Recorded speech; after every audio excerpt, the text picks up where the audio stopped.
Hi, friends. It is so good to be with you. I'm Rachel Lovingood. I'm in Tennessee in the United States, and I'm talking to my friend Vanda, who lives in Egypt. Hi, Vanda.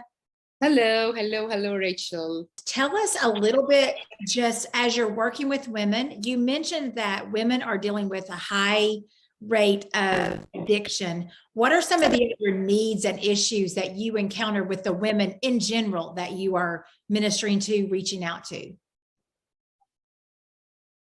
I think the main problem we discovered is our families. We suffered from dysfunctional families. Mhm. And because our families just plant in us as women that we are not important, the only goal for us is to get married and have kids and clean the houses. And if we are working outside, it's mean just to be on a side. So we need to work outside for maybe get some money to back home to spend it on our husbands or on our kids. Okay. So our families just raised us in this way. So you can find a lot of women, they are educated, they are doctors, had PhD in in I don't know in engineering, doctors, lawyer, and all this, but they are suffering from low self-esteem. They don't know that God wants them to be number one, equal to Adam, just different role. So Adam and Eve is equal, just had different roles in life, but they never feel this. So even if they are at church and they are trying to minister, they minister from that perspective. Wow. So Yeah. they never think that they have this right to be in the front lines. So for me, equipping the women and empowering them to take their right place in the front line and in the back lines, this is a mission that showing them that God creating them similar to Adam, just in different roles in this life, this is a mission. And to be as a mother is a mission. Mhm. So it's just seasons and just different places, but the same front mission for us or front lines for us. So I think the families is the main thing I want all the time to speak about, or pushing people to think more and more that we want to enter this family, because this woman, when they get married, they just repeat the cycle again and again. Sure. They do it again and again. So we want to break this cycle, Mhm. this shame cycle, this low self-esteem cycle, this I don't know, unclear for the role cycle. This is the cycle we want to break it. And this is around the Middle East. I'm a Syrian and here I'm Egyptian, and this is the same. I discovered it in Syria and here in Egypt. Okay, so those cultures are very similar in the way that women have been treated and the way that they feel. That's Exactly. They are the same. I went to minister refugees, the Syrian refugees in Lebanon, Mhm. in 2014 and 15 and 16. So we went like for conferences for them and counseling time and all this. I discovered that I left Syria in 2004, okay. and I went again to meet this group of people in 2014, 15, 16.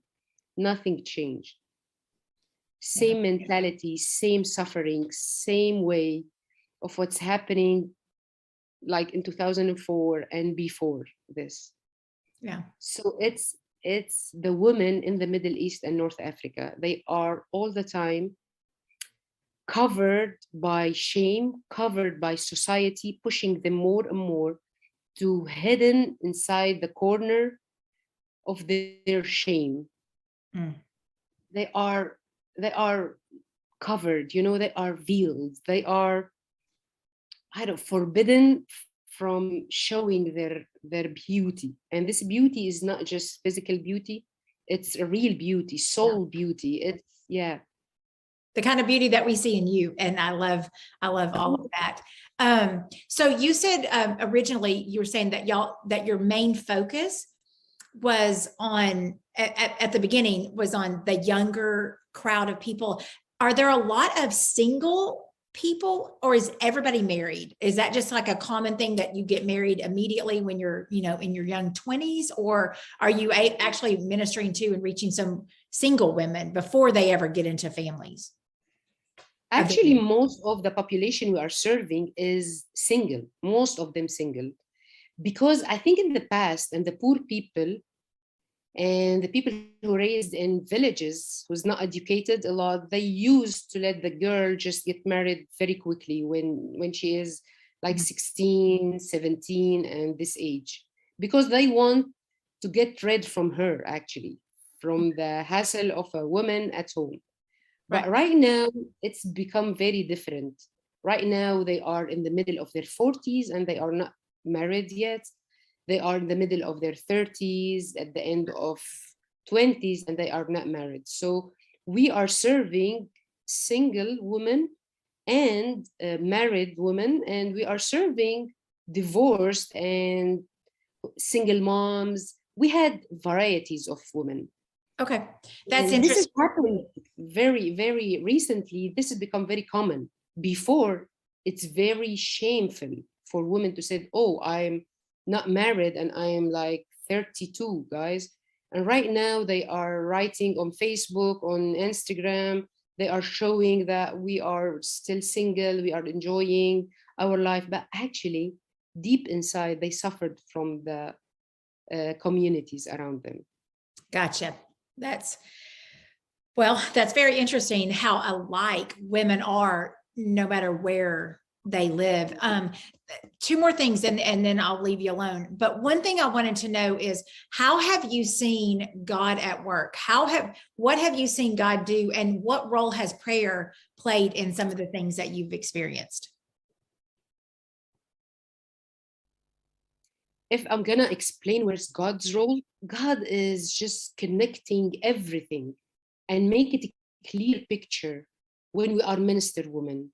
Every time we are talking about recovery, we are serving the woman in business or empowering her in some tools to fight the society around her, or even discipling them. If God not in the picture, if we are not connecting them to God, it's mean we had a false ministry. Right. So it's, when you are building any kind of building without the foundation, it's going to fall apart after a moment. Or if there's any storm come, it's going to fall apart. But we put Jesus as a foundation, and we try to connecting this woman to this foundation. We are telling them, we are showing them that you cannot do it by yourself. You cannot do it. You cannot change. You cannot just breaking these taboos. You cannot break this cycle without being with Jesus, without connecting to the real root of this big tree is Jesus. And he is controlling our life. Even we suffered many years, he's in control. He is the only lovable dad for us. So we're trying all the time to let them hold this truth and fighting the lies of their life.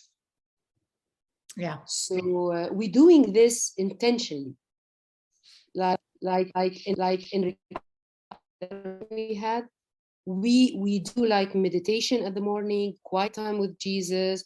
We're trying to explain the huge and big facts and theology by small and short classes for them to understand redemption, salvation, confession, and prayers and worship and all this. So we try all the time to explain that we cannot do it by ourselves.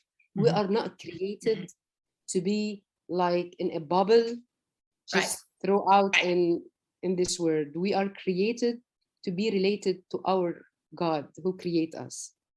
So for sure, prayers, this is the foundation. Prayers, it's give us brave hearts to face everything right now happening in Egypt, in Syria, in Jordan, and any opposition happening with us. We face it by prayers. So prayer is just, if you are a farmer, for sure you are familiar with this idea that the farmer at the beginning, he needs to sow the field before throwing the seeds. And then he should pray for God to give us more rain for this seed to grow up. So this is the prayer.